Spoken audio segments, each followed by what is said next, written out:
Good morning, ladies and gentlemen.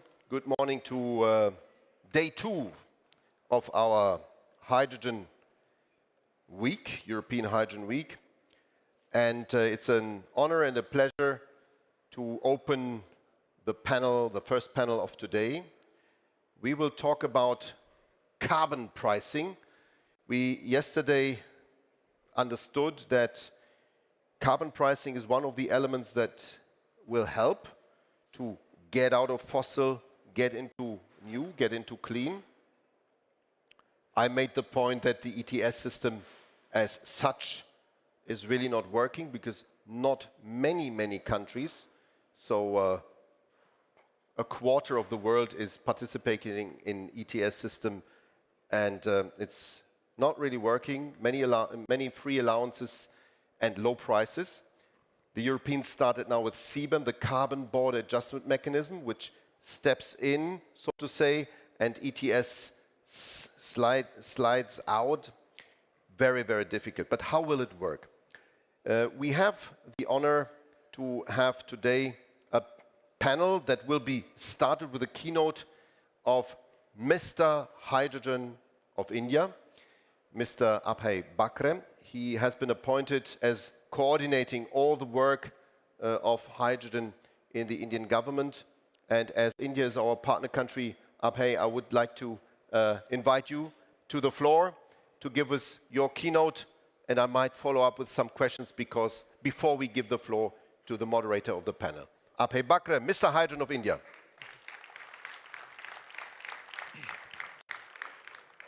Thank you, Yargo, and for this fantastic event here, all the kind of arrangements, etc.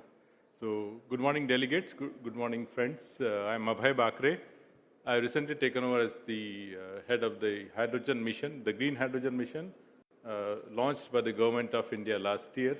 Very ambitious mission to actually create a framework for a country like India, the developing country like India, to switch to the conventional fuels to green hydrogen, both in terms of energy source and the feedstock.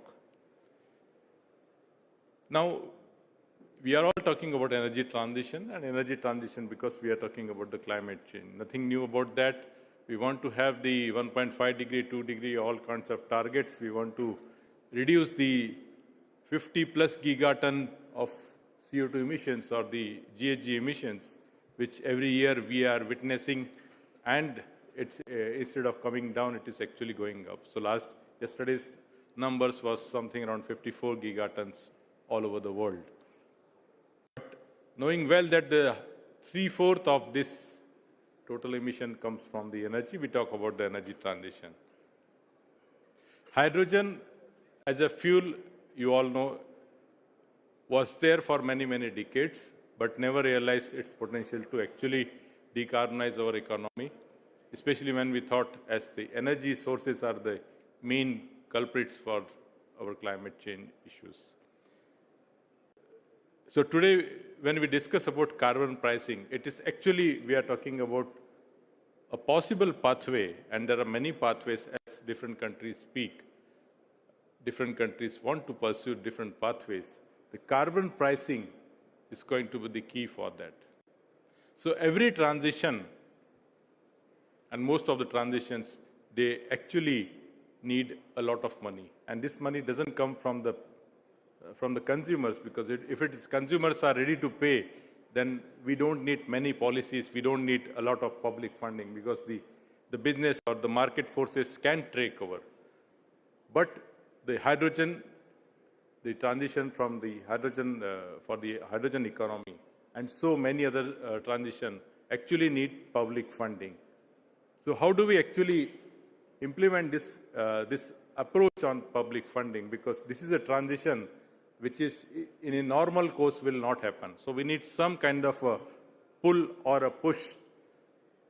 Then only this transition can take place. And maybe for a certain period. Now that period cannot be defined immediately. It could be 5 years, it could be 10 years, or it could be even 2 years, until we get that the transition, the element for transition, which is the hydrogen or a green hydrogen or a renewable hydrogen, is actually at par with or almost at par with the rest of the energy sources. And that's where the carbon pricing has come. I'll come out with the example of one of the biggest success story in India. That's the solar transition. And yesterday, my secretary and also the honorable minister talked about that. It was more of a kind of a carbon pricing, but not in exact the same manner it is actually being implemented in most of the countries. So in India, when we wanted to actually switch from the conventional fuel, because we didn't have enough gas, so we thought how to start the solar and the wind power there. Wind power was coming steadily, but solar was a big challenge.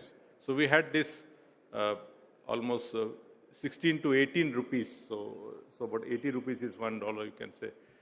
And the prices were very, very high when the solar electricity was produced. So it was very difficult challenge how to actually get the solar electrons into the complete grid, because the coal power was really cheap.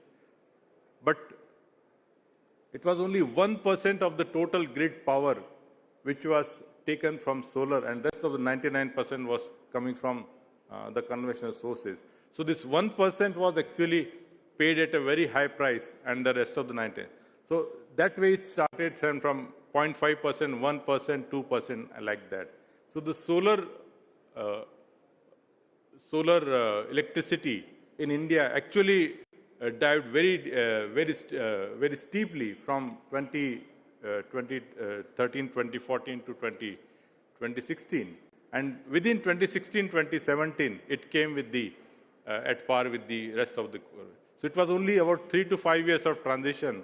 And after that, it is no subsidy, no public funding required, and solar energy is still one of the cheapest in the electricity. So if we talk about today the hydrogen, the carbon pricing, whether it's a role of a carbon credits or a carbon market or any other kind of cess which is being put on other sources, the other competing sources, to make their prices higher than as compared to the hydrogen, or try to make it both of them almost equal.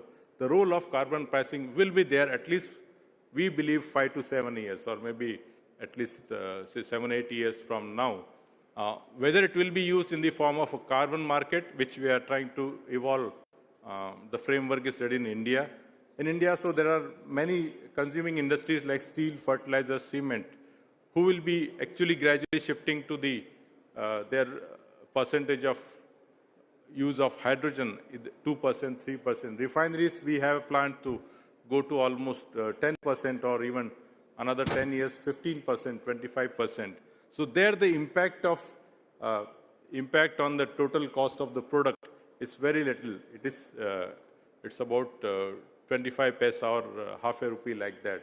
So all this carbon pricing will actually play a role to bridge the gap between the cost of hydrogen or a green hydrogen against the cost of the rest of the sources. So I believe that the carbon pricing has to be there for as one of the alternatives to support the transition, and without that it cannot happen. The other option is always there that most of the countries are trying, doing a lot of public funding. This public funding can also come out as a carbon pricing from some other sources and put it into the subsidies or some kind of initial support for these kind of projects. There are many in-kind supports which India has been doing. So all the renewable energy which is coming through the grid charges are waived off for all the projects till 31st March 2030. So whichever hydrogen production plant is set up, the renewable energy, those charges which are coming through the grid, they are all waived off. There are many more duties and taxes which are waived off by central government and the state government for setting up hydrogen plants. So these are indirect way of supporting, giving some incentives to set up actually the hydrogen power plant, hydrogen production plants, so that the final cost of that hydrogen or hydrogen derivative, whether it's green ammonia, etc., is trying to bridge certain gap between the rest of the competing field. So I believe today's session, I think we can talk talk about how the carbon credits and the carbon pricing can bridge, or at least partially bridge, the gap between the two different costs which we are aiming for, so that in a long run, we have a steady closure of this gap, and then the transition can happen very fast, and we can achieve our targets. So thank you so much for inviting. Thank you, Yorgo.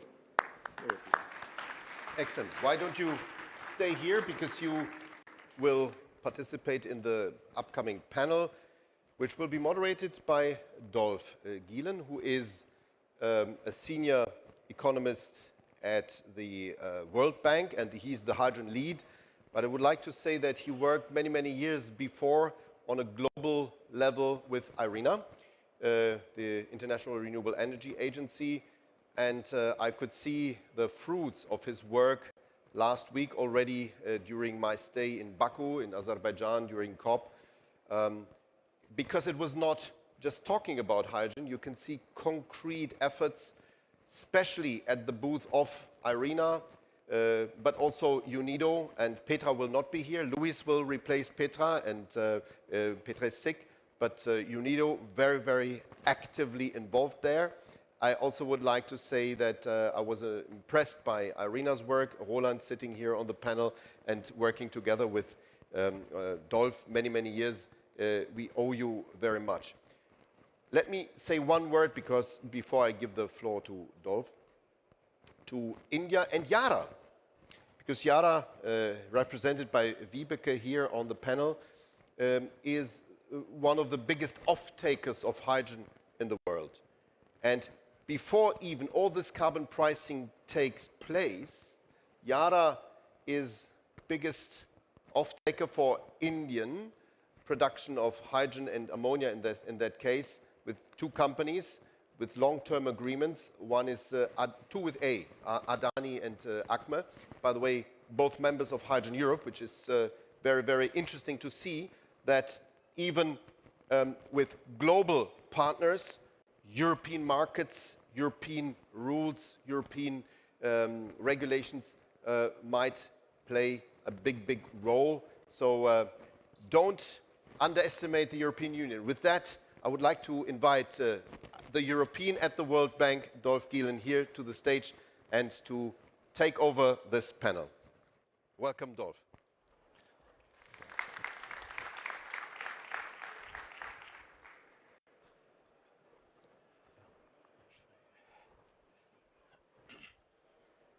It's not coming.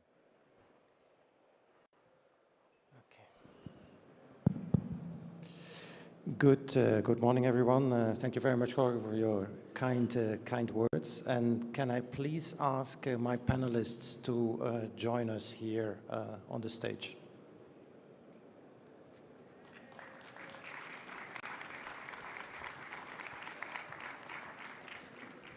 Nice to meet you.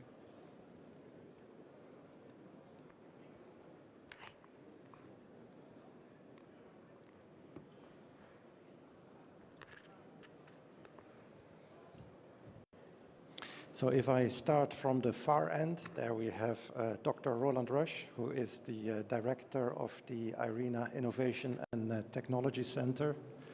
And for the sake of full disclosure, I should say we have worked together for 10 years, so we know each other. Next to Roland, we have Vibeke Rasmussen, who's the Senior Vice President, Product Management and Certification at Yara Clean Ammonia. Welcome. Mr. Bhakre, you already were introduced, so very nice to see you again. And to my left, we have Luis Umanzor, who is the coordinator of Global Clean Hydrogen within UNIDO. Luis, welcome. So we have about 40 minutes left for this session. So we have a number of questions prepared. Vibeke, I would like to start with you. So Yara is one of the global leading fertilizer companies and a large user of hydrogen and ammonia. and you have considerable experience with the emission trading system.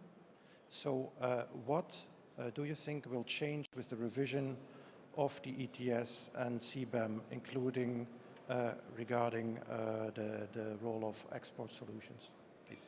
Thank you. Yes, as Yara and Yara Clean Ammonia, of course, as a large producer of ammonia and fertilizer, has been part of the ETS scheme in Europe for almost 20 years. And today, of course, we see that it has been important for also driving sustainability and decarbonization of the, I would say, heavy energy-intensive industries. And I think what we see, of course, that these industries has also had what we call free allowances. We've had sort of caps that are always decreasing.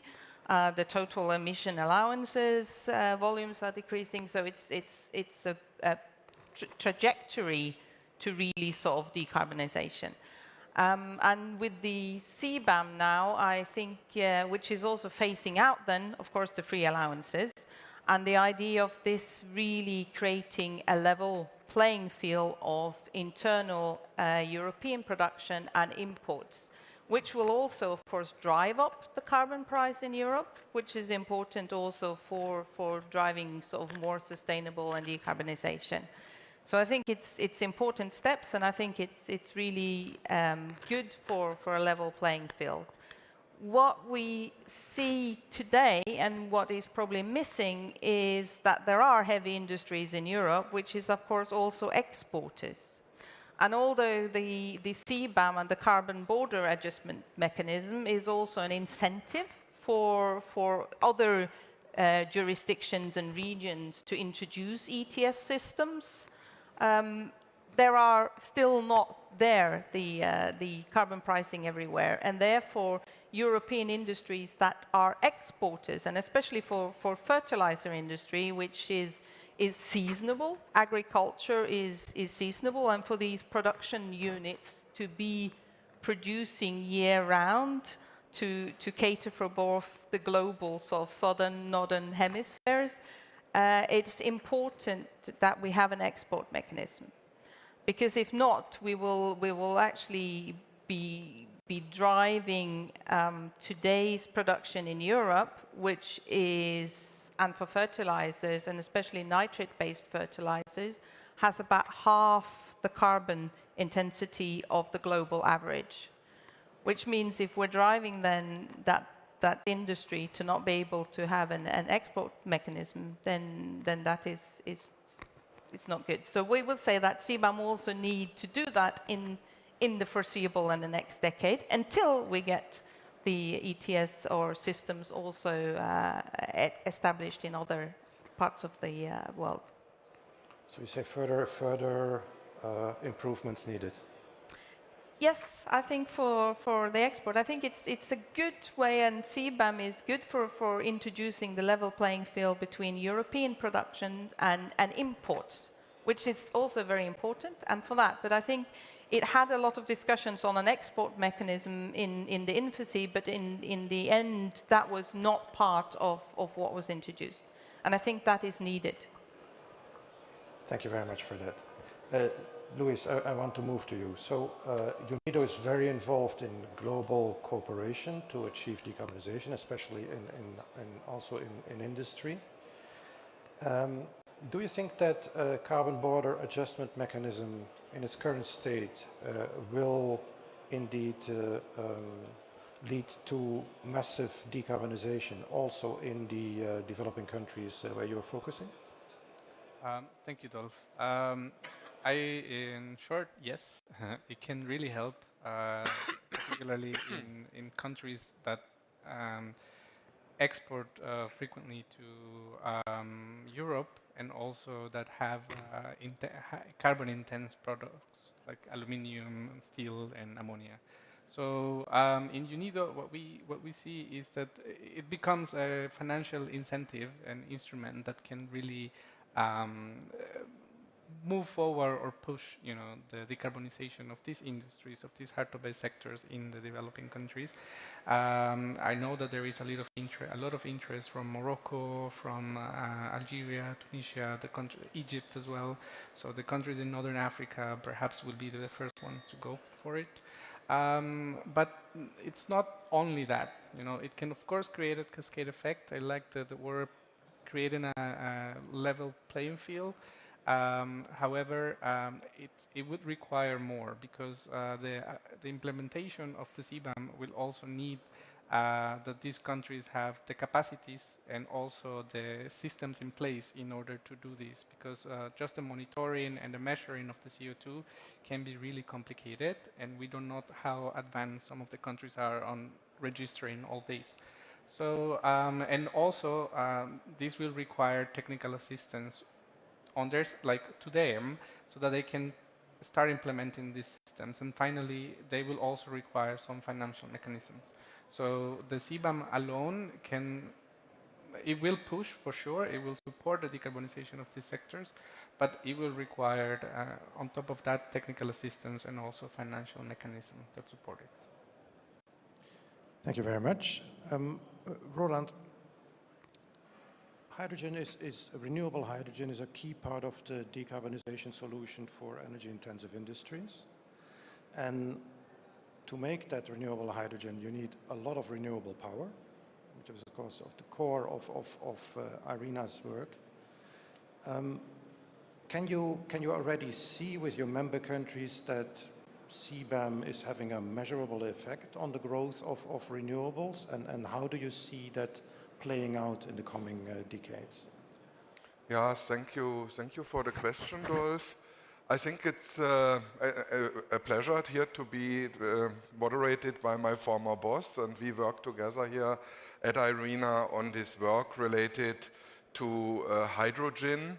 And yeah, coming to the question, it's very difficult to say, how the developments will be with the CBAM.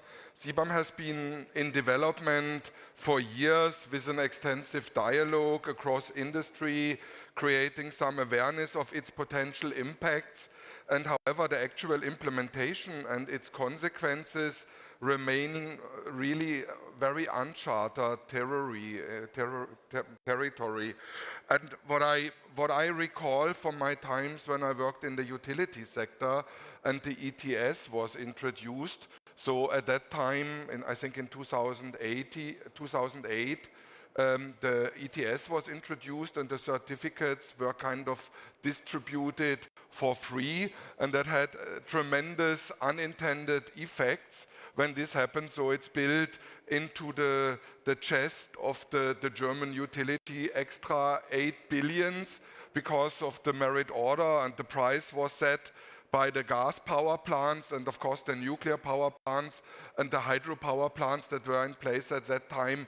They made extra revenues of 8 billion, which was a completely unintended effect. And let's say that was a very much of a surprise to many, and I hope we will not have such unintended effects coming now from the CBAM.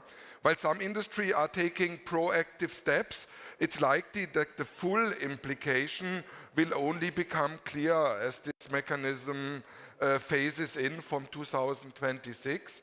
So this may prompt reactive wave of adoption, and it hopefully will work as we all expect. Importantly, also to mention, the CBAM doesn't operate in isolation, which kind of acts and creates this complexity that I just explained. It intersects with broader EU industrial strategies, carbon neutrality goals, and global competitiveness, of course, also plays a tremendous role on what is going to happen and what is the impact on the CBAM across the borders is a thing we really have to observe and assess while this will be introduced. So the collective impact of this framework will determine its effectiveness. So that said, the CBAM introduces strong economic signals, enhancing the competitiveness of low carbon technologies such as hydrogen. So this is really what is intended, and this should also stimulate increased investment in decarbonization solutions as industries seek to mitigate the costs and align with the transition to allow carbon economy. And as we all know, the price components specifically of green hydrogen is the electricity price for renewable energy, but also the capex is still very high, and also the opex, given a lack of skills, has actually, let's say, capex and opex both have increased, which is not good for the competitiveness of electrolyzers. And so, let's say, to have a fair market that takes into consideration the impact created by carbon emission is an instrument that hopefully will help to bring down the cost of green hydrogen and makes this important technology for the decarbonization of the end-use sector a competitive technology compared to grey hydrogen. Okay, then a follow-up question. I mean, the ETS price at the moment is below 100 euros per ton, maybe 70, 60 euros per ton. The CO2 emission of conventional hydrogen is about 10 kilos per kilo, 10 kilos of CO2 per kilo. So if you multiply these numbers, you have let's say carbon, due to the ETS, you get a price increase for conventional hydrogen of about $1 a kilo or euro a kilo. Mm-hmm. But the price gap at the moment is maybe 4 or 5 euros a kilo. So do we need much, much higher ETS prices then? I don't know. Let's say my understanding is there will be a distribution of emission certificates free to the production of green hydrogen, which would kind of create an additional revenue, which would basically fit into your calculation, in my understanding, no? And this would create revenues that would also help to promote the production of water electrolyzer and green hydrogen production. But of course, the difference that is needed to promote the green hydrogen and make it fully competitive, of course, needs other mechanisms and other ways of making green hydrogen competitive. It will not solely be the only instruments that makes this, helps us to overcome this challenge, no?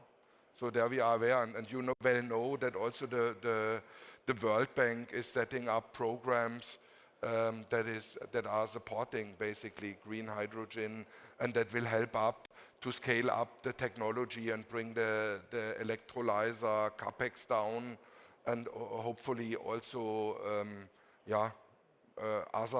other parts of the hydrogen value chain that are important in this regard.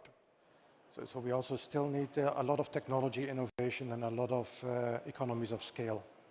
Sorry, I do not understand you well. We also need a lot of technology innovation and a lot of economies of scale. Yeah, that's very clear. So this is something we discussed from the beginning, no? From one of the first cost studies we did.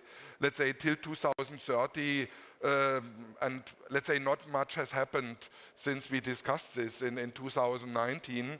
And as I said, so the capex with problems in the supply chains, but also the opex with the scarcity of skills have gone up, and a lot of innovation is indeed needed to bring the cost down and basically to halve the capex of electrolyzers.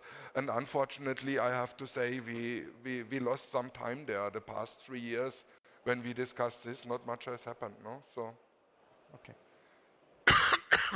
Mr. Bhakre, India is a very important supplier to Europe, also of some of the energy-intensive commodities, such as, for example, steel and aluminium. And what is the Indian perspective on CBAM? Is that seen as something that is will act as a brake on trade, or will it open up new opportunities for India as on the basis of the green hydrogen mission, you can make clean commodities? Wolf, maybe you can change your microphone. It's not the thing you hear very well. It's quite...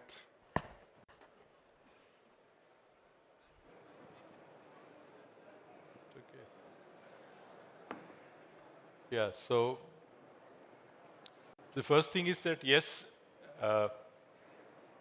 the CBAM, the way it has been announced or written, there are few commodities, especially the steel and the aluminum, which has a direct export to Europe. The export, half of that practically comes to all to European countries from, and there are many manufacturers in India where because their production technology is blast furnace and BOF predominantly, because India doesn't have that much scrap availability, so the carbon emissions are slightly higher as compared to the world, and definitely there is likely to be some impact. It will actually lead to 2-3 immediate actions from on behalf of the policymakers and the manufacturers themselves. One thing is that India has already decided to implement the ETS, which is basically, we call it as a carbon market, Indian carbon market, which has two elements, one on the voluntary side, another is the ETS part. So steel industry has been already there as part of the energy market, energy trading. So where the energy intensity was coming down, now it will be graduated to the ETS, so emission trading. So the emission intensity will also come down. India being a growing economy, and our NDC goals are also based on the emission intensity and not the absolute emissions. So the emission intensity will keep on coming down for the economy as a whole, but also for these commodities like steel, aluminum, fertilizer, cement, etc. So these, out of these, the steel and aluminum will have a steep reduction in intensity, which will be in line with our overall 2030 NDC goals. But some of the manufacturers who have the regular export to Europe will have to make strategies to further reduce their emissions over and above what the targets otherwise set in line with the Indian national targets, which is as part of ETS. So they will be actually improving much more than what they are supposed to do within the national trajectory. So that is one thing. It may also imply that they will have to put a lot of capital investment to actually achieve this. So that's one side on that. Other side is that, yes, there is a possibility that the carbon market can actually overall evolve certain other benefits for them to actually reduce their own expenditure or the cost of their product. So that will help in that, because they will definitely get the carbon credits because they are going to achieve much more than their targets. We call it as targets, unlike EU ETS where they call it as allowances. So because they will be doing much more than what they are supposed to do as per the national trajectory, they will get the credits and the incentives that will slightly bridge their high cost of their product. Other way is that because the NDC goals of India are different than the European Green Deal and the Fit for 55. So there is a mismatch between the targets of Europe, and that's how the carbon leakage is being addressed through CBAM. But I believe that the green hydrogen mission will definitely offer opportunities to come out with certain different technological advancement within the steel manufacturing. We have already launched 3 pilot projects. We are in the process of having few more pilots in steel sector. And on the aluminum side, we are trying to have more on the grid side so that they can reduce the emission content of the aluminum and the steel by 2030. So CBAM effectively starts from 2026 and then goes up to 2034 to wipe out the complete free allowances. By that time, I think there is sufficient time for Indian industries to plan their investment and that way. It is not going to stop the export. Definitely, it is not going to stop. It will give some kind of advantage through the domestic ETS. It will give, but overall, yes, there could be impact on the price hike in that. Let's see if the green hydrogen comes up very fast in these sectors. That's what we are aiming for. This additional burden will reduce by 2030 or by 2035. So that will help in that.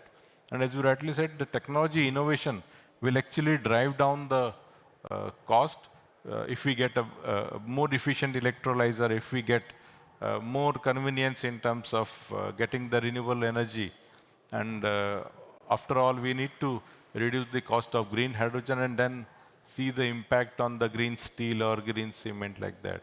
So in a way, it's a challenging thing for Indian industry, and hydrogen could be one alternative for them to reduce emission. So thank you. If you allow me a follow-up question, do you think that CBAM makes your life as director of the green hydrogen mission easier? Do you think it will result in more hydrogen uptake in India?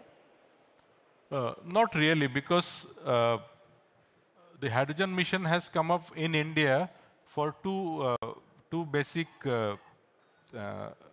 purpose. One thing is that currently we are having a huge amount of energy import, and most of that is like oil and gas, which is the fossil fuel. Within India, when we have huge growth in the solar and wind energy, the renewables, that has actually strengthened the overall grid, the distribution system, the transmission system. So this is the huge advantage for Indian power sector. Now that advantage we want to further leverage to produce a green molecule from green electron. Now this green molecule will, as I again say, being a growing economy, another next 2 decades we are going to require much more, almost double the energy what we are using today. So if that additional, the energy, if we can replace most of that by green molecule, which is coming from the green electron, so this, the share of import will reduce. The share, I am saying, not the absolute term, share of import will reduce. So part of that will help the steel industry also, because then they will get this thing.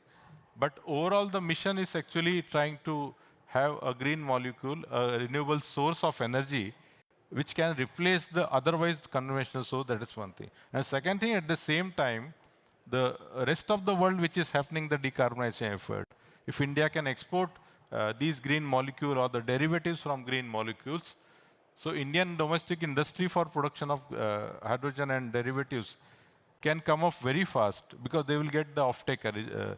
So on one hand, there are other consumers like in Europe, etc., European industry, who need green molecule.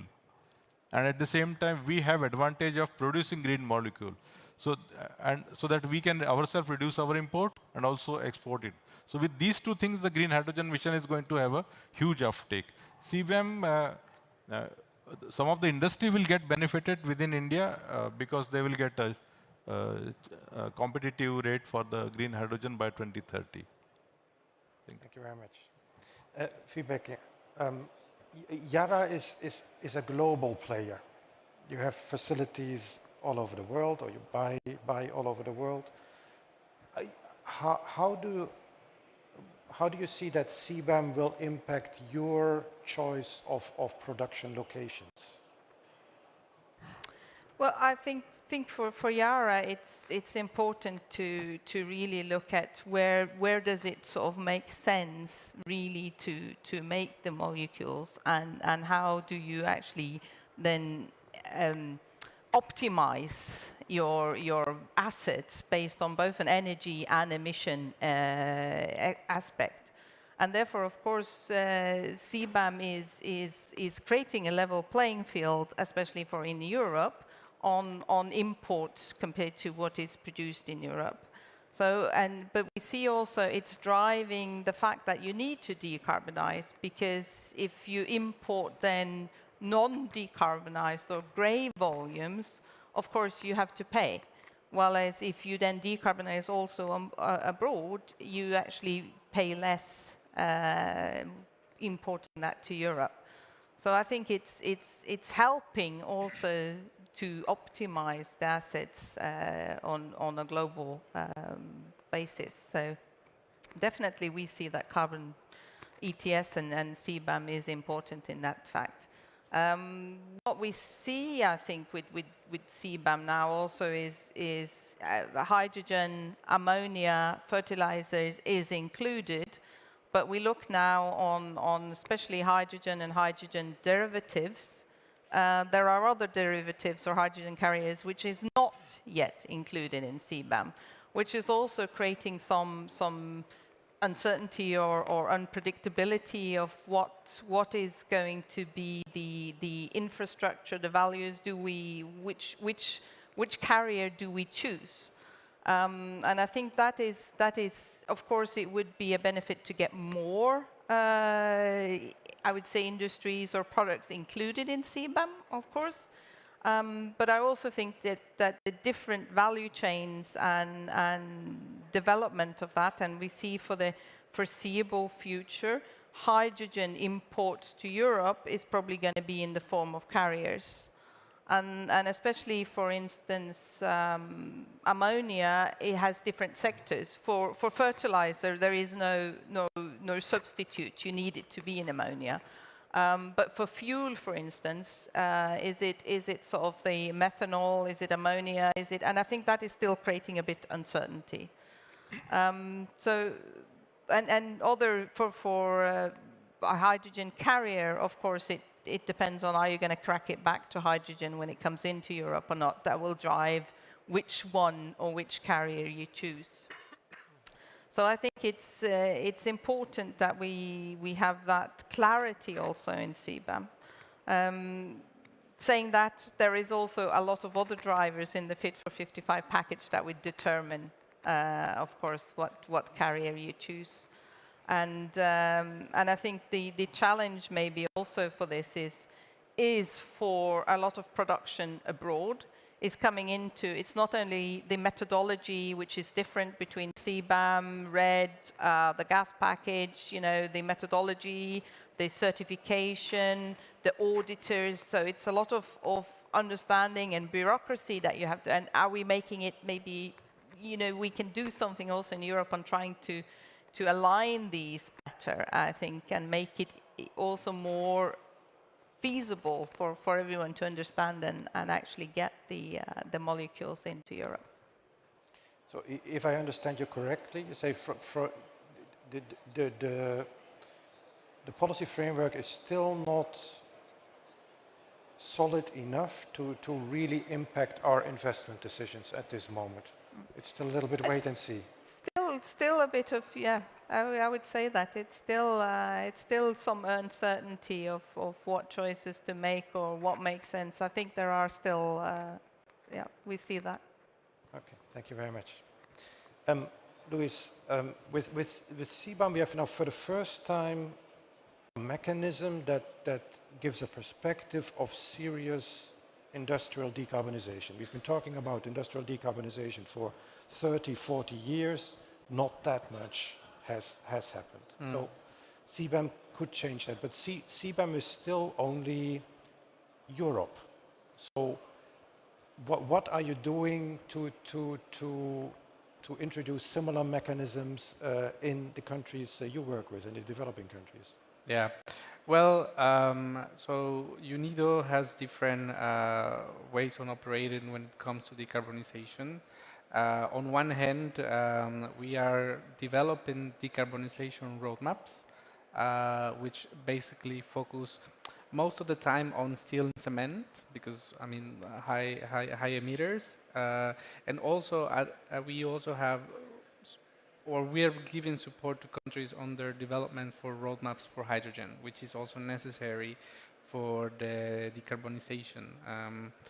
Basically, at least within the global program, since the very beginning, we have targeted for the local application of hydrogen and not so much of the export, because we see the benefits that this can bring not only on decarbonization, but also on the development of new industries based on hydrogen and also on renewable energy.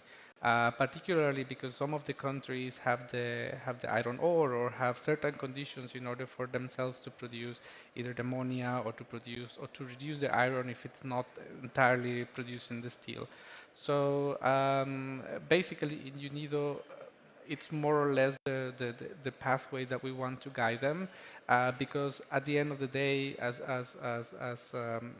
they were saying before, in India, and also what Yara is considering, there is also other carriers, there is also other products that can be exported to Europe, and then it can be done already in the countries. We have to be also aware that countries have their own NDCs.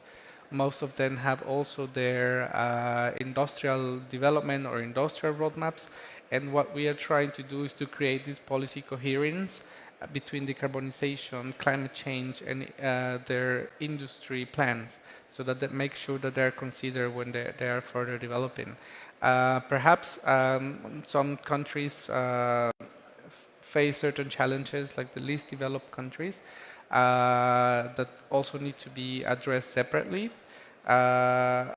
However, it's not only, focus on hydrogen or specific changes of technologies when it comes to changes of the furnaces or changes of the process. It also comes to energy efficiency and growing the renewables in the country. So all these, as a whole, the organization is trying to support the countries through different work streams. Okay, thank you very much. Roland, we talk about the trade of the commodities, but of course the other related trade is the trade for the equipment. So you need a lot of renewables equipment, you need electrolyzers, and there's also trade policies around the supply of equipment. What is the position of IRENA on equipment trade?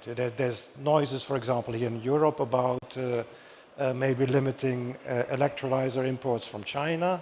I read something, but that of course has then a price impact. So how do you trade off industry policy on one hand and price, the need to reduce prices on the other hand?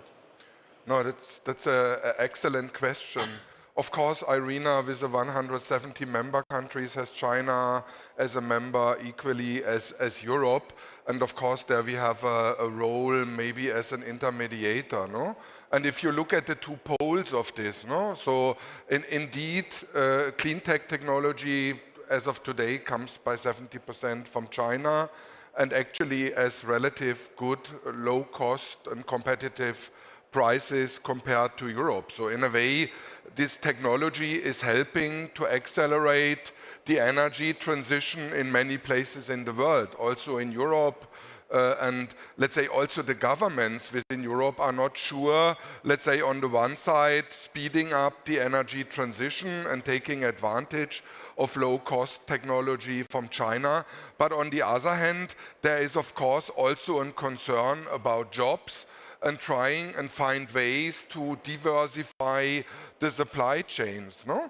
And maybe the race maybe for Europe already be lost in the case of solar technologies, which is probably very, very difficult to change the picture. But in the supply chain for electrolyzers, there is probably a competitive, innovative angle in Europe and in many other countries where there is an interest to build up the manufacturing, diversifying the manufacturing, and keep the technologies on board. And I think a lot of countries in the context of the G7, but also within the European Union, looking also at other neighbor countries from the European Union to North Africa, also Central Asia, and building up alliances to make sure there is not really a monopoly, one-line situation that is coming. And I believe strongly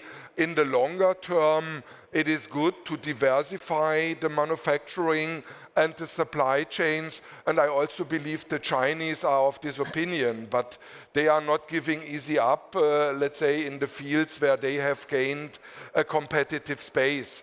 But of course, many aspects and assets. So I think it's not all day night on the electrolyzer and the hydrogen supply chain.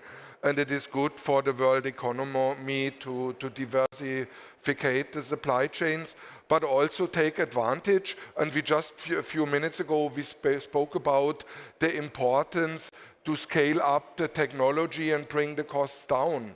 And indeed, China has also helped, and also a country like India will be very helpful and will be a partner there to help with the upscaling and also help to bring down the costs, which are still not competitive in the angle of hydrogen. And let's say we discussed these instruments, the CBAM, the distribution of free ETS, the complexities that comes with it.